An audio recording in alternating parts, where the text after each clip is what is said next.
Hello everyone, आप सभी का स्वागत है स्टडी डायनेमिक्स में। और आज की वीडियो हम लोग बिहार का जो आपका स्टेट एग्ज़ाम हुआ था 2024 का, उसके सॉल्व जो आपका क्वेश्चन पेपर है उसको देखने वाले हैं। सो ये आपका जो उच्च माध्यमिक है और जो माध्यमिक है दोनों के लिए इंपॉर्टेंट है, क्योंकि ये कॉमन पेपर है आपका। और ये अगर एग्ज़ाम आप देखोगे तो कब हुआ था, 2024 का है। यहाँ पे डेट भी आपका लिखा हुआ है, क्योंकि जो ये एग्ज़ाम होता है आपको शिफ्ट वाइज होता है, तो बहुत सारे शिफ्ट हुए, तो इसमें आपके जो कुछ इंपॉर्टेंट शिफ्ट है उसका हम लोग देखने वाले हैं। सबसे पहला क्वेश्चन जो है आपका, विच of the following level of teachings. तो ये आप अगर आप क्योंकि टाइम ऑलरेडी आपको पता है कि एग्ज़ाम डिक्लेयर हो चुका है, कब एग्ज़ाम होने वाला है, एडमिट कार्ड भी आपका 11 अक्टूबर तक आ जाएगा। सो टाइम ज़्यादा नहीं बचा हुआ है।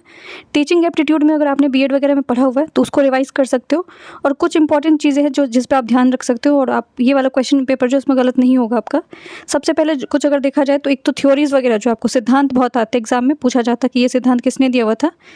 इसके अलावा ब्लूम टैक्सोनॉमी जो है, ये आप अगर देखोगे तो रिपीटेडली आपको बहुत सारे जो है आपको शिफ्ट में इससे पूछा गया सवाल। इसके अलावा जो टीचिंग एप्टीट्यूड का एक बेस्ट तरीका होता है क्वेश्चन सॉल्व करने का, जब भी आपको सवाल मिलता है तो उसको आप एज ए स्टूडेंट मत सॉल्व किया करो, अपने आप को टीचर समझ के, अपने आप को शिक्षक समझ के जब अगर सॉल्व करोगे क्वेश्चन को, तो उसका आपको, क्योंकि आपको जनरली क्वेश्चन जो आपको एप्लीकेशन बेस्ड क्वेश्चन होते हैं। सो ये पहला क्वेश्चन देख ले तो उसी से आपको समझ में आ जाएगा। विच of the following level of teaching requires a more active participation. इसमें से कौन सा आपका जो है निम्नलिखित में से शिक्षण जिस स्तर है जिसमें आपको सक्रिय भागीदारी सबसे ज़्यादा होती है। तो 3 लेवल ऑफ टीचिंग होता है, 3 लेवल्स माना जाता है आपको, ठीक है। पहला आपका होता है जो है मेमोरी बेस्ड लर्निंग होता है, उसके बाद अंडरस्टैंडिंग लेवल होता है जिसको हम लोग समझ का स्तर बोलते हैं, उसके अलावा रिफ्लेक्टिव लेवल्स होते हैं। तो ये तीनों क्रोनोलॉजी में अगर आप देखोगे तो सबसे नीचे जो है मेमोरी लेवल को रखा जाता है, स्मृति को, क्योंकि आप उसमें रटने वाली चीज़ें करते हो। उसके बाद आपको अंडरस्टैंडिंग लेवल आता है, इसमें आप क्या करते हो, चीज़ों को, कॉन्सेप्ट को समझते हो। जो रिफ्लेक्टिव लेवल है उसमें आपका जो है एक्शन आता है, आप उसमें जो है प्रतिक्रिया जो है वो व्यक्त करते हो। तो इसीलिए बेस्ट अगर पूछा जाएगा तो रिफ्लेक्टिव लेवल जो आपका चिंतनशील है। अगर आपको सबसे पूछा गया लोएस्ट कौन सा है, सबसे नीचे स्तर पर किसको रखा जाता है, तो ये आपका मेमोरी लेवल होगा, स्मृति स्तर होगा। नेक्स्ट क्वेश्चन आपका, pre active phase of teaching include. जो प्री एक्टिव फेज जो है आपका, शिक्षण के पूर्व सक्रिय चरण में शामिल किसको किया जाता है, तो decision about the strategy of teaching, शिक्षा की जो रणनीति के बारे में निर्णय लिया जाता है। तो इसमें अगर आप देखो, अगर क्वेश्चन आपको बहुत टफ लगता है तो एक एक ऑप्शन को थोड़ा वहाँ पे सोचना शुरू करो। यहाँ पे प्री एक्टिव पूछा है, ठीक है, पूर्व सक्रिय। तो पूर्व सक्रिय आप क्या कर सकते हो, फीडबैक तो तब दिया जाता है ना जब आप चीज़ों को खत्म कर ले। तो आपने सुना होगा कि किसी को फीडबैक देना, तो फीडबैक तब दिया जाता है जब काम खत्म हो जाता है। तो पहला ऑप्शन ऑटोमेटिक एलिमिनेट हो जाएगा। दूसरा देखो कि sizing of the class, class का आकार बढ़ाना, तो ये आपको प्री एक्टिव थोड़ी, आप क्लास का आकार थोड़ी बढ़ा सकते हो, ये तो आपका जो है वो मैनेजमेंट का काम होता है। उसके बाद जो आपका प्रेजेंटेशन ऑफ स्टिमुली, ठीक है, अपने जो है आपको जनों को जो है प्रस्तुत करना, ये प्रेजेंटेशन भी आपका नहीं होगा, आप वो तो प्री एक्टिव नहीं होगा ना। प्रेजेंटेशन स्टिमुली तो आपको बाद में आएगा जो क्लास के हिसाब से, लेकिन डिसीजन जो है, स्ट्रेटेजी बनाना, आपको किस तरह से क्या पढ़ाना है, वो तो आप पहले सोच के जाओगे। इसीलिए प्री एक्टिव ये पूर्व सक्रिय चरण में आता है। तो थोड़ा सोच के आप क्वेश्चन को बना सकते हो। नेक्स्ट क्वेश्चन आपका, in which of the phase of teaching knowledge is giving the student evaluated. शिक्षण के जो किस चरण में आप विद्यार्थी के दिए गए ज्ञान को मूल्यांकन किया जा सकता है। तो ये मूल्यांकन आप तभी करोगे ना जब आप सारी चीज़ें को खत्म कर लोगे। तो इंटरेक्टिव फेज जो आपका, जिसमें आप एक दूसरे से बच्चों के साथ बात करें, उस टाइम पे तो उनका मूल्यांकन नहीं कर सकते हो आप। प्री एक्टिव, बिना पढ़ाए हुए कैसे आप उनका मूल्यांकन कर लोगे। प्री जहाँ पे भी लग रहा है ना, जो पूछ रहा है पूर्व सक्रिय, तो पूर्व सक्रिय आप कैसे कर सकते हो। तो जब चीज़ें खत्म होती है तो ये आपका क्या हो जाएगा, सक्रिय होने के बाद चरण उत्तर सक्रिय, जो पोस्ट एक्टिव है, जब चीज़ें खत्म होगी तब आप उसको मूल्यांकन कर सकते हो। नेक्स्ट क्वेश्चन है आपका, what question would you ask Nelson Mandela in interview, what's level of Bloom's taxonomy in this is the question. तो अब अगर आपको दिया जाएगा नेल्सन मंडेला का, ये आपको इवन आपको क्वेश्चन जो है वो थोड़ा रिलेट करके पूछा जाता है।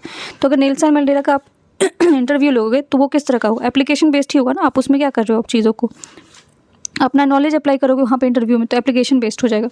यहाँ पे ब्लूम टैक्सोनॉमी से बहुत बार सवाल आते हैं, तो इसको एक बार देख लेते, रिवाइज हो जाएगा इसके साथ ही आपका। सो ब्लूम टैक्सोनॉमी के बारे में जब भी आप देखोगे तो 2 आपका कैटेगरी में इसको डिवाइड किया गया। पहला आपको 1956 में आया था, ठीक है, दूसरा वाला जो है 2001 में आया था। तो उसमें से आपको कोई भी पूछा जा सकता है। एक तो ये भी पूछ दिया जाएगा कि ब्लूम टैक्सोनॉमी के अंदर क्या क्या चीज़ें आती है, कौन सा आपको सबसे हाईएस्ट लेवल है, सबसे जो आपको उच्च स्तर किसको माना जाता है, और लोएस्ट लेवल किसको माना जाता है, ठीक है। तो 1956 वाला देखते, तो 1956 वाला अगर आप देखोगे तो हाईएस्ट लेवल पर किसको रखा गया, तो आपको इवैल्यूएशन को रखा गया, ठीक है, जिसमें आप मूल्यांकन करते हो। तो मूल्यांकन जो है आपको 1956 में इवैल्यूएशन सबसे हाईएस्ट है। और सबसे नीचे अगर पूछा जाए तो नॉलेज, सबसे पहले आपको क्या होगा, पहले नॉलेज होगा, फिर उसको आपका क्या करोगे, उस चीज़ को आपके अंदर ज्ञान आएगी, ठीक है। तो ज्ञान आएगी तो उसको क्या करोगे, कॉम्प्रिहेंस करोगे, बनाओगे और विस्तार करोगे। और जब ज्ञान विस्तार होगा आपका तो उसको अप्लाई करना शुरू करोगे। जब उसको अप्लाई करोगे तो उससे आपकी एनालिसिस जो है, आपकी जो सोचने की जो स्तर है और ज़्यादा क्या होगी, उससे बढ़ेगी। और फिर सिंथेसिस का मतलब होता है चीज़ों को बनाना। फिर उसके बाद आप बनाना शुरू करोगे और फिर लास्ट में जाके उस चीज़ों को इवेलुएट करोगे, मूल्यांकन करोगे। ये आपका 1956 वाले में। जब 2001 वाले, तो 2001 वाला आपको ज़्यादा पूछा जाता है। 2001 वाला आपको याद रखना पड़ेगा। सो जो 2001 वाला आपका है उसमें सबसे पहला फेज़ क्या आपका, रिमेंबर, चीज़ों को क्या करते हो। जैसे अगर आपने देखा ना यहाँ पे मेमोरी लेवल है, अंडरस्टैंडिंग लेवल है, रिफ्लेक्टिव लेवल है, तो ऐसी इसमें भी क्या करोगे, पहले आप चीज़ों को रटते हो, ठीक है। अगर आप कोई पढ़ाया जाता है आपको चीज़ों को, उसमें कुछ चीज़ें आप याद करने की कोशिश करते हो। फिर जब उस चीज़ को याद करते हो तो उसके बारे में जब सोचते हो तो आपकी अंडरस्टैंडिंग बनती है, आपकी जो है सोचने की जो क्षमता है वो उसमें विकास होता है। फिर उसके बाद उसको जब सोच लेते हो तो फिर उस चीज़ों को अप्लाई करना शुरू करते हो। अगर आपने सुना कि खाना कैसे बनाया जाए तो आपने उसको थोड़ा याद किया, ठीक है। उसके बाद उसके बारे में आपने सोचा कि आप क्या क्या चीज़ें उसमें यूज़ कर सकते हो। फिर आप उसको बनाना शुरू करते हो, ठीक है। जब बन जाता है आपका खाना तो फिर उसको आप क्या करते हो, टेस्ट करते हो, एनालाइज़ करते हो कैसा बना है, ठीक है। जब एनालाइज़ करते हो तो फिर आप अपने आप को इवैल्यूएट करते हो, अपना मूल्यांकन करते हो कि आपने कैसा बनाया, ठीक है।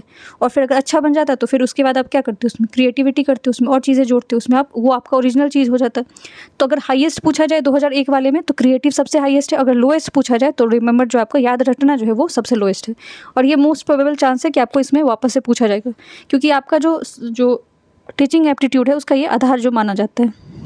नेक्स्ट क्वेश्चन आपका, to put ideas together to form a new whole. जब आप पूरे आइडिया को बनाने की बात जब भी है ना, यहाँ पे ऑलरेडी मैंने बताया, यहाँ पे आप थोड़ा आप सोच भी सकते हो।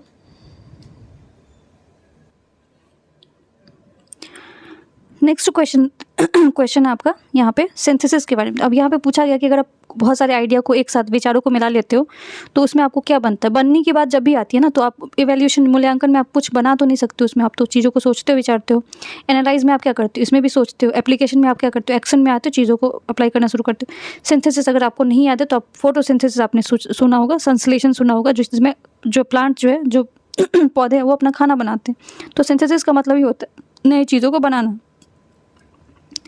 नेक्स्ट क्वेश्चन आपका, an educational device where the teacher and student attempts in planned and purposeful. इसमें कौन सा आपको शैक्षिक विधि है जहाँ पे शिक्षक और छात्र एक स्पष्टीकरण पर पहुँचने के लिए सचेत और योजनाबद्ध उद्देश्यपूर्ण प्रयास करते हैं। तो इसको क्या बोला जाता है। अब इसमें अगर देखोगे लेक्चर मेथड में, तो लेक्चर मेथड में तो बच्चों का इन्वॉल्वमेंट होता ही नहीं है, उसमें बस टीचर बोलते जाते हैं, बच्चे सुनते हैं। स्टोरी टेलिंग मेथड में, इसमें भी बच्चा जो रहता है वो क्या होता है, इनएक्टिव फेज में वो कहानी सुनता रहता है। डेमोन्स्ट्रेशन मेथड में अगर आप देखोगे तो या तो टीचर चीज़ों को दिखा या समझा रहा होता है, या तो बच्चे उसको समझ रहे होते हैं। लेकिन जब प्रॉब्लम सॉल्विंग मेथड, समस्या समाधान की बात आती है, तो वहाँ पे आपको टीचर और स्टूडेंट दोनों एक्टिव होते हैं। तो इसीलिए इसका बेस्ट आंसर आपका, अगर क्वेश्चन में अगर आता है ना प्रॉब्लम सॉल्विंग मेथड, तो मोस्ट ऑफ द चांस आप आंख बंद करके ऐसे क्वेश्चन में ये टिक कर सकते हो। नेक्स्ट क्वेश्चन आपका, विच of the following characteristic of conceptual approach. निम्नलिखित में से कौन सा वैचारिक दृष्टिकोण की विशेषता है। तो इसमें आप देखो पॉजिटिव निगेटिव। अब देखो बच्चा आप देखेगा बहुत सारा लंबा क्वेश्चन देखता है, क्योंकि टीचिंग एप्टीट्यूड में एक बहुत बड़ा दिक्कत होता है कि आपको बहुत स्टेटमेंट, लंबे लंबे स्टेटमेंट दिए जाते हैं ताकि आप क्वेश्चन देख के डर जाओ, क्वेश्चन छोड़ दो। आपको क्वेश्चन नहीं छोड़ना, निगेटिव मार्किंग नहीं है। सो अगर यहाँ पे आप देखोगे तो आपको निगेटिव वर्ड ढूंढना है हर स्टेटमेंट, आप ऑटोमेटिक आंसर पे पहुँच जाओगे। अब यहाँ पे हम बिना कुछ, हम बिल्कुल जीरो नॉलेज के साथ देखते हैं। पहला स्टेटमेंट जो आपका इसमें लिखा हुआ है कि इस दृष्टिकोण में चीज़ों को इसके सिद्धांत, तंत्र और अनुप्रयोग आदि के बारे में बहुत विस्तृत रूप में सीखा जाता है, ठीक है। तो स्टेटमेंट बिल्कुल पॉजिटिव लग रहा है, सीखने की बात की जा रही है। नेक्स्ट जो स्टेटमेंट है उसमें आप देखो कि नई चीज़ों को सीखने के लिए विभिन्न कौशलों की और का उपयोग किया जाता है। अब किसी चीज़ को सीखने के लिए यहाँ पे आप अगर पूछा जा रहा है कि कॉन्सेप्चुअल मेथड में जो है उसमें आपको क्लैरिटी की बात होती है, नई चीज़ें नहीं, उससे ज़्यादा आपको होता है कि आप कितना उस चीज़ को समझ रहे हो। तो ये पहला स्टेटमेंट वैसे इनकरेक्ट हो जाएगा, ठीक है। उसके बाद बोला it leads a better learning of child. ये जरूरी तो नहीं है, अगर आपको किसी को कुछ सिखाया जाए तो ये जरूरी नहीं कि उसको सब कुछ अच्छे से बहुत बहुत बेहतर तरीके से समझ में आ जाएगा। तो सी वाला भी स्टेटमेंट आपका इनकरेक्ट है। उसका जो डी वाला है उसमें बोला गया कि इसमें आपको it involves all cognitive, effective, psycho. अब अगर आप किसी को जो आपको वैचारिक दृष्टिकोण से समझाने की कोशिश करें, जरूरी नहीं है ना कि उसका साइकोमोटर वो पूरे तरीके से सब कुछ उसका एक्टिव हो जाएगा, वो उसके ऊपर निर्भर करता है जो सीखने वाला है। तो डी भी आपका क्या है, इनकरेक्ट है। इसके हिसाब से अगर आप देखोगे तो पहला स्टेटमेंट जो वो ज़्यादा लेंदी भी है, बड़ा भी है, और ये सही भी है आपका। Next question again application based है, इसको एक बार वीडियो पॉज करके आप देख लेना, क्योंकि इस तरह के क्वेश्चन जब होते हैं, लंबे लंबे क्वेश्चन होते हैं, उसको वीडियो पॉज करके एक बार खुद से अटेम्प्ट करने की भी कोशिश आप करना। नेक्स्ट क्वेश्चन देखते हैं आपका question number 9, principle involve in lesson planning और एक्सेप्ट। अब पाठ योजना जो शामिल सिद्धांतों में करते हैं उसमें किस चीज़ को आपको इसमें से छोड़ के सभी सही है इसमें, ठीक है। तो अगेन आप यहाँ पे पॉजिटिव शब्दों को देखो, जो आपको सकारात्मक शब्द है उस पर ज़्यादा ध्यान दो। तो अगर प्लानिंग की बात करते हैं तो उसमें हम लोग क्या करते हैं, सबसे पहले जो आपको उद्देश्य जो स्पष्टता होनी चाहिए, क्लैरिटी आपको होना चाहिए कि आप क्या कर रहे हो, ठीक है। तो ये पहला स्टेटमेंट सही है। दूसरा आपको पूछ रहा है कि शिक्षण का ज्ञान होना चाहिए। अगर आप टीचिंग एप्टीट्यूड में आपको शिक्षा का ज्ञान नहीं है तो आप फिर प्लानिंग कैसे करोगे, तो ये भी स्टेटमेंट सही है।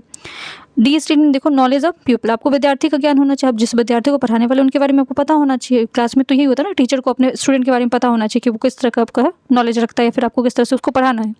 लेकिन जो सी वाला स्टेटमेंट है उसमें आप देखो योजना की कठोरता, तो आप टीचिंग में कठोरता को कैसे लेके आओगे, तो इसमें इसीलिए नॉट पूछा गया ना, तो उसमें तो आपका सी जो है इसका आंसर हो जाएगा। क्वेश्चन नंबर 10 है कि project based activities and example, जो प्रोजेक्ट जो आपको चलाते परियोजना आधारित गतिविधियाँ, जो इसका क्या किस चीज़ का उदाहरण है, तो ये आपका विस्तृत कारण का एलोबरेट सिस्टम का जो है एग्जाम्पल है। अब ये 5E जो है, ठीक है, 5E मॉडल आपका एजुकेशन में बहुत इंपॉर्टेंट है। मे भी आपको पूछ दिया जाएगा, 3 दे दिया जाएगा और आपको या 2 दिया जाएगा, पूछा जाएगा इसमें से कौन सा है या कौन सा नहीं है। तो आपको याद रखना सबसे पहला जो आपको एंगेज, ठीक है, जिसमें आपको क्या करना होता है, संकलन करना, मतलब सब सारे बच्चों को अपने आप जो है रुचि उसमें जो है जिज्ञासा उत्पन्न करना होता है। इसमें आप प्रश्न पूछ सकते हो या चित्र दिखा सकते हो जिससे वो अपने आप को एंगेज करेंगे। दूसरा होता है एक्सप्लोर, इसमें आप प्रयोग या अवलोकन द्वारा जानकारी इकट्ठा कर सकते हो, गतिविधि या खोज का कारण, क्योंकि एक्सप्लोर का मतलब ये होता है चीज़ों नई नई चीज़ों के बारे में जो है इसमें चीज़ों को बताना या चीज़ों के बारे में जानना। एक्सप्लेन, इसमें आप क्या करोगे, स्पष्ट करोगे कारण का, ठीक है, बच्चों को बहुत डिटेल में आप उसको मार्गदर्शन दोगे, चीज़ों को समझाओगे।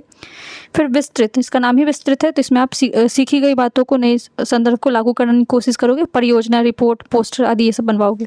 मूल्यांकन में क्या करोगे, मूल्यांकन करोगे सीख और जिसमें आप परीक्षण कर सकते हो, प्रस्तुति कर प्रेजेंटेशन करवा सकते हो, ठीक है। तो ये आपका, तो 5E याद रखना आप लोग को, इंगेज, एक्सप्लोर, एक्सप्लेन, एलेबोरेट और इवेलुएट। नेक्स्ट क्वेश्चन आपका माइक्रो टीचिंग।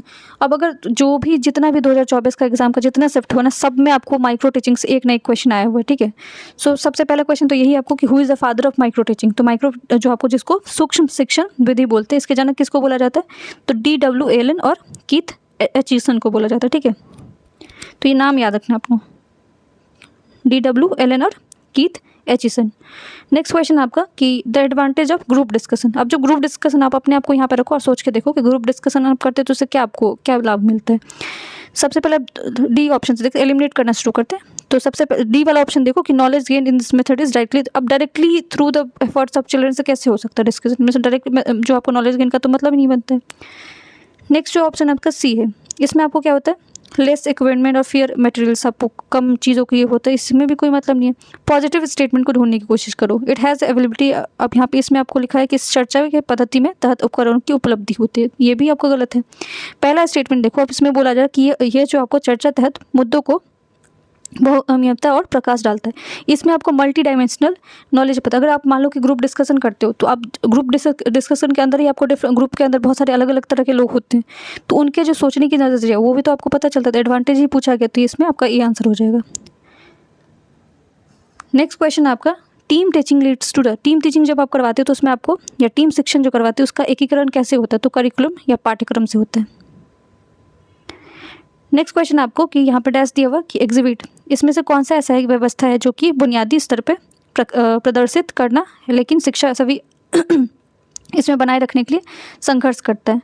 तो ये जो पर्याप्त कक्षा का वातावरण होता है, सबसे ज़्यादा जरूरी ये होता है कि आपका जो एडिक्वेट क्लासरूम एनवायरनमेंट कैसा है, तो इसमें ही सबसे ज़्यादा ये आपको प्रॉब्लम आता है, स्ट्रगल होता है कि आपको होता है ना कि क्लास में डिसिप्लिन मेंटेन करना है, क्लास को कैसे मैनेज करना है, ये सबसे बड़ा आपका डिफिकल्ट माना जाता है। यहाँ पे पूछा गया लिटरल मीनिंग ऑफ सुपरविजन, जो आपका पर्यवेक्षण होता है इसका जो शाब्दिक अर्थ क्या है, तो इसमें दो ऑप्शन करके इसमें दिया हुआ है, ठीक है।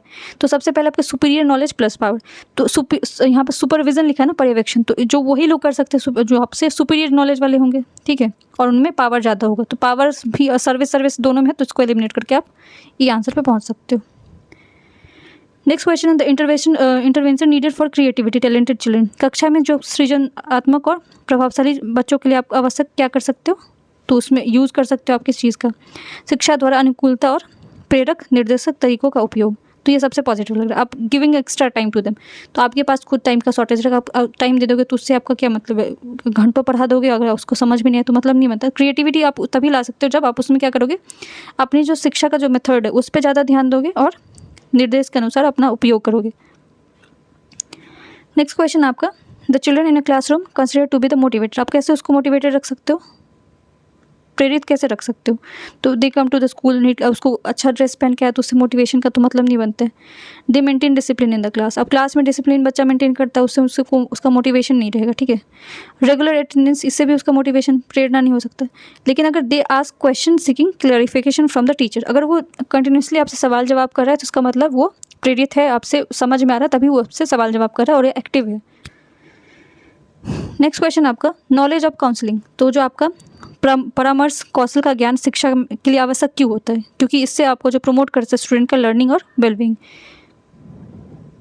यहाँ पे आप देख लो, काउंसलिंग जो आपका परामर्श कौशल है उससे आपको क्या क्या, उसका उद्देश्य क्या क्या होता है? एक तो मानसिक और जो उसका भावनात्मक सहयोग करने के लिए, व्यक्तिगत उसका समस्या का समाधान करने के लिए, और उसका जो आत्मविश्वास होता है, ठीक है, उसको बढ़ाने के लिए।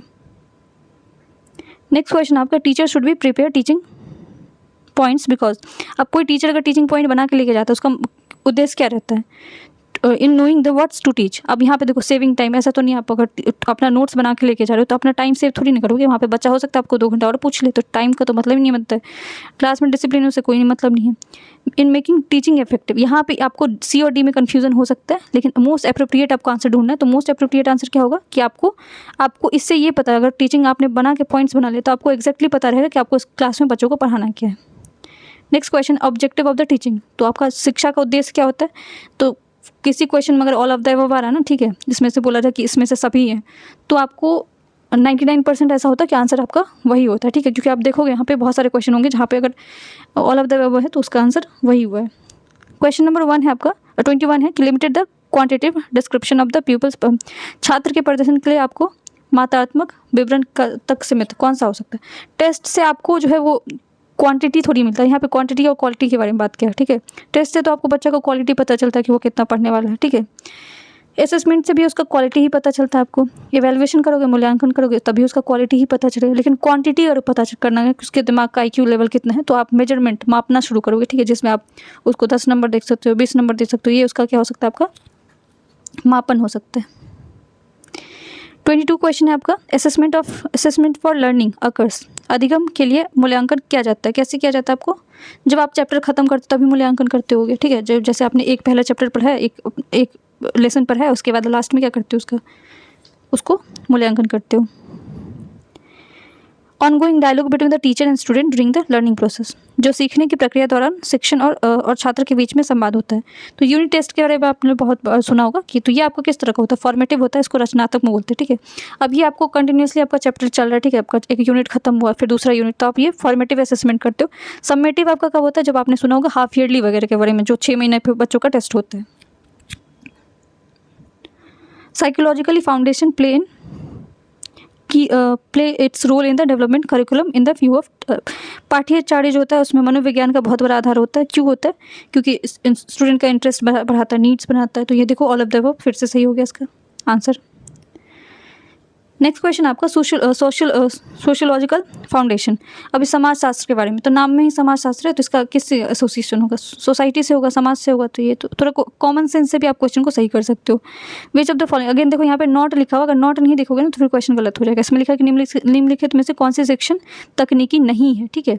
तो इसमें देखोगे आपकी ड्रिलिंग टेक्निक जो है, ठीक है, जिसको इसका यूज़ किया जाता है आपको टेक्निक के फॉर्म में। इलिस्ट्रेशन, चित्रण करना, ये भी आपका। नाट्यकरण, आप बच्चों को थोड़ा नाटक की तरह थोड़ा उसको इंटरेस्टिंग बनाने के लिए वैसे सिखाते, ठीक है। बट जो किंडरगार्टन है, ठीक है, जिसको बलबाड़ी बोला जाता है, ये आपका टेक्निक नहीं है आपका, ठीक है। नेक्स्ट आप देखो, थ्योरी से आपको सवाल आया हुआ है कि इसमें से पूछा गया कि विच ऑफ द, इसमें से आपको कौन सा शिक्षण सिद्धांत सीखने की प्रक्रिया में शिक्षार्थियों की सक्रिय भागीदारी के लिए आधार माना जाता है। तो इसमें आप देखो, यहाँ पे देखना है आपको। सबसे पहले आप यहाँ पे हो सकता है आपको ना नेक्स्ट बार ये पूछ दिया है कि किसका थ्योरी किससे रिलेटेड है। तो SR थ्योरी जो वॉटसन का है, ठीक है। इसके अलावा अगर देखोगे तो स्किनर का आपका क्या है, जो पुनर्वलन सिद्धांत है, रीइंफोर्समेंट थ्योरी, स्किनर का है ये। कंस्ट्रक्टिव थ्योरी आपका किसका है? वयोत्स्की का है, ठीक है, और इनसाइड थ्योरी ऑफ किसका है, कोहलर का है, ठीक है। तो ये चारों थ्योरी भी एज इट इज़ नाम के साथ याद रखना, क्योंकि आपको मैच द फॉलोइंग में पूछा जा सकता है। नेक्स्ट क्वेश्चन आपका कि विच of the following method can be use quite frequently, सबसे ज़्यादा क्लास में क्या किया जाता है। तो केस स्टडी, आपको मामले का अध्ययन करना है, ये तो बहुत लंबा समय होगा तो इसको नहीं किया जाए। अवलोकन सबसे ज़्यादा किया जाता है। आप बच्चों को क्या करते हो, अवलोकन नहीं करते हो ना, सबसे ज़्यादा उसको ऑब्जर्व करते हो कि बच्चा किस तरह से उठ रहा है, किस तरह बैठ रहा है, उससे आपको पता चलता है कि बच्चे का जो वो इंटरेस्ट है कि नहीं पढ़ने में, ठीक है। नेक्स्ट आपको पूछा गया इसमें से ऑडियो का, ठीक है, इसमें से कौन सा है जो आपका श्रव्य सामग्री का उदाहरण है। तो आपको लिंगोफोन जो है वो इसका उदाहरण। मैप से तो आवाज़ तो नहीं आता, ठीक है, फ्लैश कार्ड से भी नहीं आते।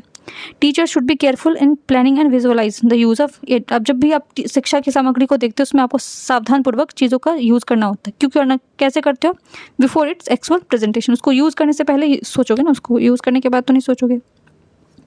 अभी हिस्ट्री का क्वेश्चन है आपको कि Mahatma Gandhi launch Kheda Satyagraha of on Gujarat 1918 में शुरू किया जाता है, ठीक है।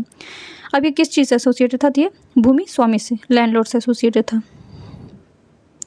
नेक्स्ट क्वेश्चन आपको पूछा गया कि इसमें से पहला आपको जो राष्ट्रीय उद्यान जो आपको भारत में कौन सा था। तो राष्ट्रीय उद्यान पहला अगर पूछा जाएगा तो जिम कॉर्बेट उसको अभी बोला जाता है, लेकिन इसका पुराना नाम आपका क्या था, हेलेन नेशनल पार्क था। 1936 में ये बनाया गया था।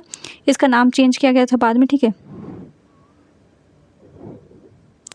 नेक्स्ट क्वेश्चन आपका अच्छा, ये जो आपका जिम कॉर्बेट कहाँ पे, उत्तराखंड में है। Which of the following responsible for making the laws, आपको भारत में जो नियम कानून बनता है वो इसके लिए कौन जिम्मेदार है। तो संसद बनाता है, आपका पार्लियामेंट बनाता है। Which of the following leader was associated with the Swaraj party. Swaraj party आपको 1923 में 1 जनवरी को बनाया जाता है, ठीक है, जिसमें आपको चित्तरंजन दास और मोतीलाल नेहरू एसोसिएटेड होते हैं। क्वेश्चन नंबर आपको 35 है कि विच of the following department atomic energy. तो आपका जो परमाणु ऊर्जा विभाग है, तो नाम में परमाणु है, ठीक है, तो इसका आंसर आपका क्या हो जाएगा, atomic energy commission of India. इसके अलावा डीआरडीओ भी लिखा हुआ है यहाँ पे, ठीक है। सो डीआरडीओ का आपका जो है ये आपको इंपॉर्टेंट में भी आपको पूछा जा सकता है। इसके जो चेयरमैन है आपको चेंज हुए थे 2025 में, कौन है अभी, वी नारायण है। क्वेश्चन नंबर 36 आपको पूछा गया कि आप कौन से प्लेस पे आपको फूड और गेम्स दोनों मिल जाता है, ठीक है। तो सर्कस, मोनिक हॉल, ठीक है, फेयर, मेला में तो यही चीज़ें मिलती है आपको। नेक्स्ट क्वेश्चन आपका कि कौन से जो बास्केटबॉल प्लेयर, उसमें कितने प्लेयर्स होते हैं आपको एक टाइम पे, तो 5 प्लेयर होते हैं, ठीक है। अब यहाँ पे पूछा गया कि most significant material for our. अब इसमें से पूछा गया कौन कौन सी चीज़ है जो कि आपके शरीर के लिए आवश्यक है। तो आयरन, आपको लोहा तो चाहिए, ठीक है, सोडियम भी चाहिए, कैल्शियम भी चाहिए, इसीलिए आपका आंसर इसका ऑल ऑफ द अबव हो जाएगा। अब यहाँ पे अब देखो अगेन को विजुअलाइज करने के लिए, चीज़ों पे सोचने के लिए आपको दिया गया कि रिहाना है जो कि केरला जाती है, उसके बाद वो रहती है शिमला में लेकिन वो घूमने जाती है केरला। तो केरला में वो कौन सा पेड़ देखेगी ज़्यादा, एप्पल, पाइन, लीची। लीची आपको पता है वहाँ पर केरला मिलेगा नहीं, ठीक है। एप्पल आपको ज़्यादा ठंडा जगह पे होता है, पाइन भी आपको ठंडा जगह पे मिलता है, तो कोकोनट ही मिलेगा इसका, नारियल मिलेगा, ठीक है। नेक्स्ट क्वेश्चन आपको पूछा गया कि which food crop is compose of high जो आपको हाई फाइबर से बना हुआ था, ठीक है। तो ये ग्रेन्स सबसे ज़्यादा इसमें होते हैं। अब यहाँ से क्वेश्चन जो है आपका इसका, ठीक है, इसमें आपको रीजनिंग और मैथ्स का है। तो इसका वीडियो पॉज करके आप देख सकते हो मैथ्स और रीजनिंग का। हम लोग बस जो आपका टीचिंग एप्टीट्यूड से रिलेटेड है और जो थोड़ा हिस्ट्री और पॉलिटिक्स से क्वेश्चन है उसको देखने वाले हैं। अब जो हम लोग 2024 का दूसरा शिफ्ट देख रहे हैं, ठीक है। पहला एक शिफ्ट हमने देख लिया और ये दूसरा शिफ्ट है आपका जो कि आपको 2024 में ही हुआ था 16 तारीख को। तो इसका पहला क्वेश्चन अगेन टीचिंग एप्टीट्यूड से और मैथ्स और रीजनिंग का आप लोग एक बार खुद से क्वेश्चन प्रैक्टिस कर लें। इसमें 7 से 8 क्वेश्चन आपको मैथ्स और रीजनिंग के आते हैं 50 में से। विच of the following is lowest. तो ऑलरेडी मैंने आपको बताया 3 लेवल होता है आपका, मेमोरी लेवल होता है, अंडरस्टैंडिंग लेवल होता है, रिफ्लेक्टिव होता है, स्मृति होता है, समझ होता है और चिंतनशील होता है। तो चिंतनशील जो है आपका वो सबसे हाईएस्ट होता है। लोएस्ट अगर पूछा जाएगा तो आपका स्मृति स्तर होगा। ऑलरेडी आपको देखो मैंने तो हर शिफ्ट में आपको क्वेश्चन जो है वो घुमा कर फिर आगे पूछा जाता है एक सेम। मॉडर्न एजुकेशनिस्ट सजेस्ट, आपको जो आधुनिक शिक्षक शास्त्री हैं वो क्या चीज़ का सुझाव देंगे आपको, डल सुस्त बनने के लिए तो आपको बोलेंगे नहीं, ठीक है। क्लमसी, आपको कठिनाई उत्पन्न करने के लिए भी नहीं बोला जाता। अब अगर आप पॉजिटिव चीज़ों को ढूंढो, काल्पनिक कैसे बनोगे आप क्लास में, काल्पनिक थोड़ा आपको रहना पड़ेगा, ठीक है। तो इसमें बेस्ट ऑप्शन आपको क्या लग रहा है, क्रिएटिव आपको होना, रचनात्मक होना, ठीक है। तो ये आपको आंसर हो जाएगा। The teacher should B select the teaching material in such way so that, किस तरह का आपको मटेरियल ढूंढना चाहिए, ही कैन ईजिली और ही और she can easily attain the fundamental principle of education. अब इस तरह का आप जो है शैक्षिक चीज़ों को ढूंढो जिससे आपको सैद्धांतिक आसानी आपको प्राप्त हो सके। If student construct a model to show how something works, they are अगर वो कोई चीज़ आपको कोई स्टूडेंट दिखाता है, ठीक है, छात्र या छात्रा दिखाती है कि ये मॉडल बनाया गया, इसको किस तरह से आपको दिखाया जाता है, तो दिखाने की बात है, इसका मतलब क्या, उसने अपने नॉलेज का अप्लाई किया तो इसमें अप्लाई होगा, ठीक है। Objective related to affective domain, तो स्टूडेंट वैल्यूज़ ऑनेस्टी, छात्र का ईमानदार को महत्व देना। अब देखो ये अगेन लंबा सा क्वेश्चन है, ये जो 6 नंबर क्वेश्चन है, अब देखो लंबा सा क्वेश्चन, इसको देख के लोग छोड़ देंगे, बट इसको पढ़ोगे तो समझ में आ जाएगा, ठीक है। दिस मेथड इज़, यहाँ पे पूछा बोला जा रहा है कि ये विधि जो आपको कटौती की प्रक्रिया की तरह, जिसमें आप एक बड़ी अवधारणा को छोटी अवधारणा में काटते हैं, ठीक है। इसके अलावा आपको इस विधि में प्राप्त ज्ञान स्थायी होता है। तो आप इसमें क्या करते हो, चीज़ों को जब विश्लेषण करते हो, समझते हो, तभी तो चीज़ों को आप छांट बढ़, अगर मान लो आपको पता जाएगा कि ये चीज़ इस तरह से दिखती है, और फिर उसको आप जब उसको पढ़ना शुरू करोगे तो फिर अपना आप एक विश्लेषण निकालते हो ना कि ये जो है ये इसका किस तरह से यूज़ करना है। तो जब आप विश्लेषण करते हो तभी आप चीज़ों के बारे में, क्योंकि यहाँ पे जब भी आपको डिडक्टिव चीज़ों के बारे में आएगा ना तो वहाँ पर एनालाइज ही होगा। Top to down method, top to down विधि जो है वो कहाँ पे, देखो डिडक्टिव के बारे में निगन होता है, ठीक है। यहाँ पे पूछा कि which is not a mode of, जो कंप्यूटर स्टडी इंट्रैक्शन जो आपका नहीं होता है, इसमें नॉट पूछा गया, नॉट पे ध्यान देना, वो क्वेश्चन मोड जो वो नहीं होता है। नेक्स्ट क्वेश्चन है आपका, how many types of relation on the basis of taxonomy, taxonomy के बेसिस पर कितना, 3 तरह का होता है। एक तो होता है यहाँ पे 3 तरह का होता है, तीनों याद रखना आपको। संज्ञात्मक होता है, ठीक है, जिसमें आपको ज्ञान और समझ की जरूरत होती है। भावनात्मक होता है, जिसमें आप जो है मूल्य दृष्टिकोण से देखते हो, और मनो जो आपका शारीरिक कौशलता होती है। तो ये तीनों आपको याद है, जिसको साइकोमोटर भी बोला जाता है। जो आपको लेसन प्लान बनाते हो, ठीक है, जो पाठ्य योजना बनाते हो, उसमें 4 P's बहुत इंपॉर्टेंट होता है। चारों P's क्या क्या होते हैं, सबसे पहले होता है आपका प्रिपरेशन, प्रेजेंटेशन, प्रैक्टिस और प्रोडक्शन। तो ये चारों P आपको याद रखना, मे बी आपको वापस से पूछे। देखो माइक्रो टीचिंग से फिर से सवाल आपका बना हुआ है। तो माइक्रो टीचिंग जो आपको होता क्या है, सूक्ष्म शिक्षण बोला जाता है इसको, जिसमें शिक्षण की सरलता, उसको सरल किया जाता है, और ये स्केल डाउन जो है टीचिंग, इसका यूज़ किया जाता है। इस शिक्षण में प्रक्रिया में छोटे छोटे घटनाओं को विभाजित किया जाता है, जैसे कि कम छात्र, कम समय और एक विशिष्ट कौशल पर ध्यान केंद्रित करना होता है। Teaching and learning are twin, किस चीज़ का होता है, एक्टिविटीज़, दोनों में क्या होता है, आपको गतिविधियाँ ही तो मानी जाती है, टीचिंग और लर्निंग दोनों को, शिक्षण और सिखाना को। हाउ टीचर मोटिवेटेड स्टूडेंट, तो कैसे कर सकते हो, जब आप रीइंफोर्स करोगे चीज़ों को, उनको थ्रू नोट्स, उनको नोट्स दे दोगे तो उससे वो थोड़ी मोटिवेट हो जाएंगे। लेक्चर से भी मोटिवेट नहीं होता, लेक्चर से बच्चे बोर हो जाते हैं। Through the parents teachers meeting, और PTM करोगे तो बच्चे उससे वैसे ही डरे रहते हैं। तो एक वही आपको थर्ड ऑप्शन ही पॉजिटिव लग रहा है। चाइल्ड फ्रेंडली क्लासरूम कैसे होगा, जिसमें आपको material should be suitable size because children could reach. अब इस तरह से चीज़ों को बनाओगे ताकि बच्चों तक, क्योंकि टीचिंग फ्रेंडली आपको चाइल्ड फ्रेंडली पूछ रहा है, तो बच्चों को उसमें क्या करोगे, स्टूडेंट सेंट्रिक बनाओगे तो चीज़ें अच्छी होगी। 15 क्वेश्चन आपको, the basic purpose of supervision, supervision जो आप करते हो, पर्यवेक्षण करते हो, उसका उद्देश्य क्या होता है, तो चिल्ड्रन लर्न मोर इफेक्टिवली, उसको आप निगरानी अगर कर रहे हो तो इससे यही कोशिश करते हैं कि बच्चा उसको अधिक तरीके से प्रभावित ढंग से सीखने की कोशिश करे। नेक्स्ट क्वेश्चन आपको, children coming from the socio economically disadvantage, आपको कोई बच्चा अगर सामाजिक आर्थिक रूप से वंचित पृष्ठभूमि से आने वाले बच्चों को कक्षा माहौल में आवश्यकता होता है, क्या चीज़ का आवश्यकता होता है उसको आप teacher them a good behaviour. तो ज़रूरी नहीं है क्या कि आप उसको उसके अंदर अगर कहीं सोशियो इकोनॉमिक मतलब गरीब परिवार से है तो उसके अंदर बिहेवियर अच्छा नहीं होगा, तो ये तो मतलब ही नहीं बनता है। बी ऑप्शन अगर आप देखो सबसे पॉजिटिव है कि उसको आप क्या करोगे, सांस्कृतिक और भाषाई ज्ञान को महत्व दोगे, उसको जिस तरह से जो चीज़ उसे सीख के आए, अब उसको आप वहाँ पे इंसल्ट नहीं करोगे, उसको उस चीज़ की रिस्पेक्ट करोगे, और तथा उसको उनका जो भी ज्ञान है उसका भी उपयोग करने की कोशिश करोगे क्लास में। अब पूछा गया question number 17, the book library administration broad border Ranganathan कब लेके आए थे, तो ये 1935 में लेके आए थे। काउंसलर जो है वो सपोज टू बी, जो काउंसलर है वो आपको कैसा होना चाहिए, वो गाइडेंस माइंडेड होना चाहिए और eye on individual children in the class, हर बच्चों पर उनका ध्यान देना चाहिए। क्वेश्चन नंबर 21 देखो, विच of the following is not related observation, आपको जो इसमें से कौन सा अवलोकन संबंधित नहीं है, तो कंट्रोल जो है वो आप उसको उसमें जो प्रतिभागी होना चाहिए, ठीक है, गैर प्रतिभागी भी हो सकता है और समूह भी, ग्रुप भी हो सकता है, लेकिन कंट्रोल तो इसमें किसी तरह से फिट नहीं बैठ रहा है।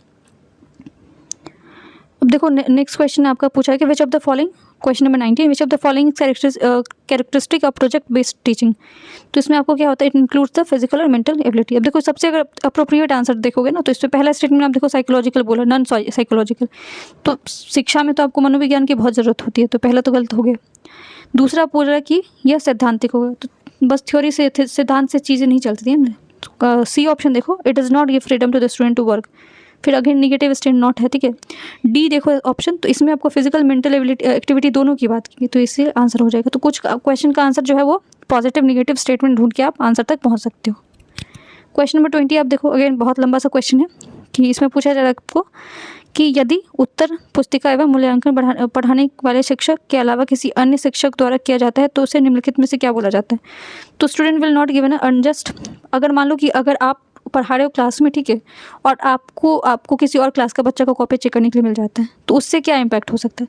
तो आपको किसी और क्लास का अगर बच्चे को कॉपी चेक करोगे तो आपको तो उस क्लास के बच्चे के बारे में पता नहीं है, तो आप वहाँ पे क्या रखोगे, जो अनजस्ट करोगे आप उसके साथ, कुछ इनजस्टिस तो नहीं करोगे ना, आप उसको और पार्शियल भी रहोगे आप, ठीक है।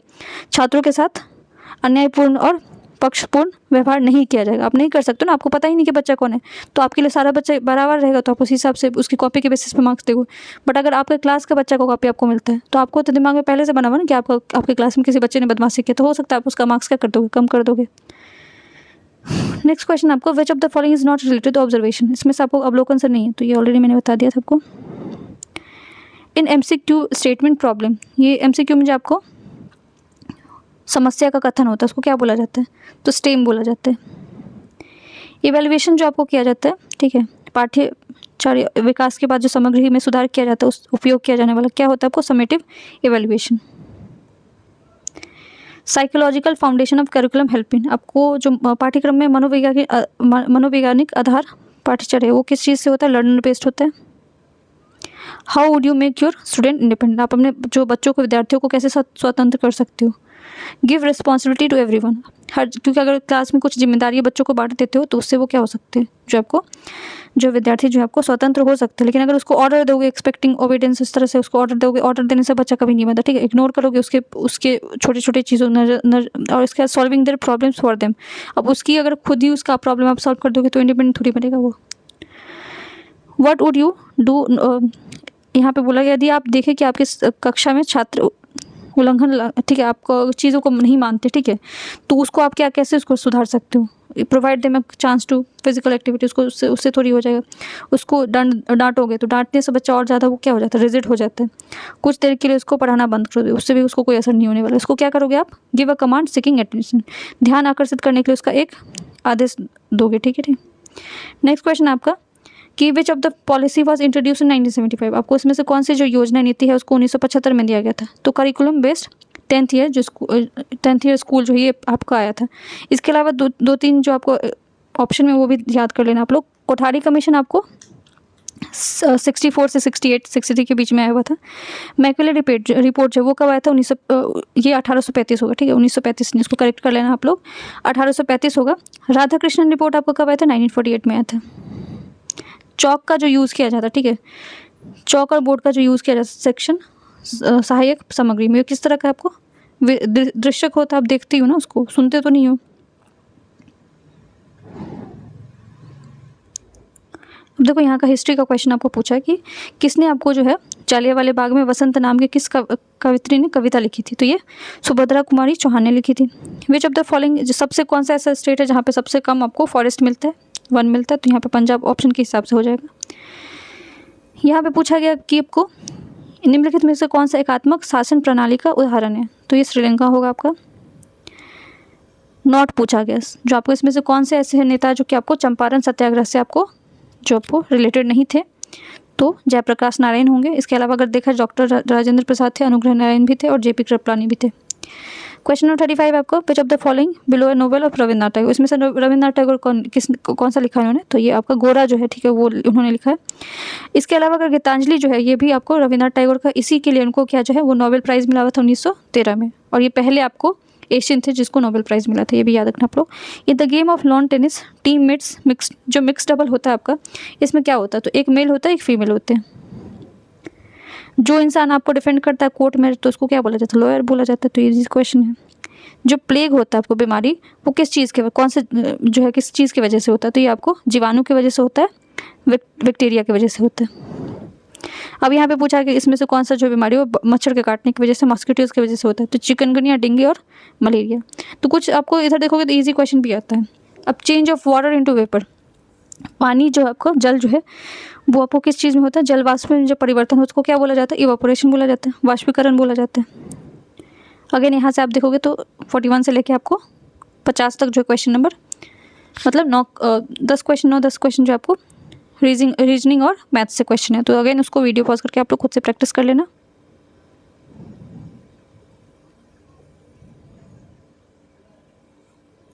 और वीडियो पसंद आए तो वीडियो को लाइक कर सकते हो। अगर चाहते हो कि अब मैं इसी तरह से और जो आपका जितना भी सब्जेक्ट है उसको कवर करवाऊँ तो कमेंट सेक्शन में आप लोग कमेंट करना। Thank you so much.